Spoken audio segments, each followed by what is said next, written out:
Hey guys, Everything Tech Pro here. Apple just released iOS 11.0.3 and this upgrade is about 276 megabytes. So Apple is on a rampage to fix as much bugs as possible before the iOS 11.1 drops in. So this upgrade mainly features a fix in an issue where audio and haptic feedback would not work on some iPhone 7 and 7 Plus users.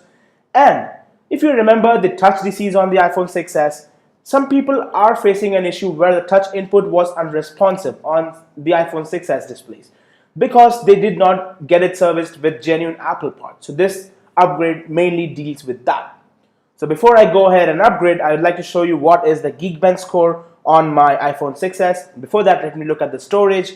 As you can see, it is a 64 gigabyte device with available 32.98 gigabyte.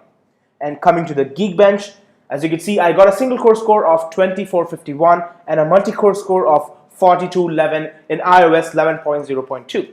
So before upgrading, I would like to also show you what is the status of my iPad Pro 10.5. I have been, getting the Geekbench scores for the iOS 11.0.2. So now checking the Geekbench scores and the storage on my iPad Pro 10.5, 256 gigabytes. So my storage is about 239.52 available out of 256. And if you have seen my previous video where I did the Geekbench score, I just took the same Geekbench score, single core score of 3888 and a multi-core score of 8843. So now I'm going to be upgrading both the devices, and then once the upgrade is complete, I'm going to be comparing the scores of iOS 11.0.2 versus the iOS 11.0.3. So guys, I'm back after upgrading my iPhone and iPad. So as you can see, I am running the iOS 11.0.3 on the iPhone 6s. And if you compare the storage before upgrading, it was 32.98 gigabytes. And after upgrading, it is 33.05. So not much of a difference, just a slight bit of cache cleared up. And now coming to the Geekbench score, previously on iOS 11.0.2, the single core score was 2451. And as you can see, after upgrading on iOS 11.0.3, the single core score is 2467. Then coming to the multi-core score, it was 4211 and now it is 4247. So as you can see, the Geekbench scores are slightly better as compared to 11.0.2.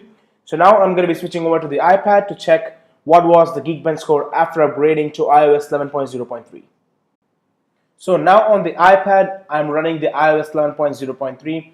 Available storage is 239.99 gigabytes or 240 gigabytes. So before upgrading, I had 239.52, so about 500 megabytes of free space after upgrading to iOS 11.0.3.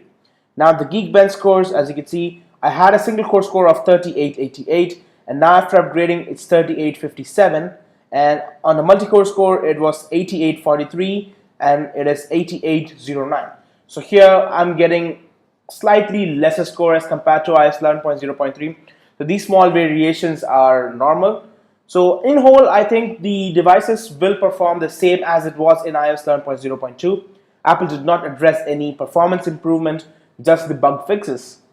And now, just to throw a bonus round, I'm gonna be doing a battery drain test on the iPad Pro. So now let's see what is the time it takes to drain the battery. Is the battery life better on the iPad Pro or not? So guys, it's time for the battery test. If you have seen my previous video, you might have seen that in iOS 11.0.2, I had my battery at about 70%, and then I ran the video for 5 minutes in my YouTube app with 70% brightness and 70% volume. And after 5 minutes, my battery was drained to 68%. That is 2% of drain. Now the same 70% of charge on my iPad Pro 10.5, and in iOS 11.0.3, I ran the same video in my YouTube app for 5 minutes.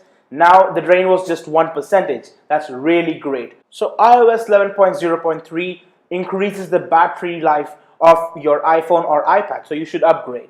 So guys, now comes the bigger question.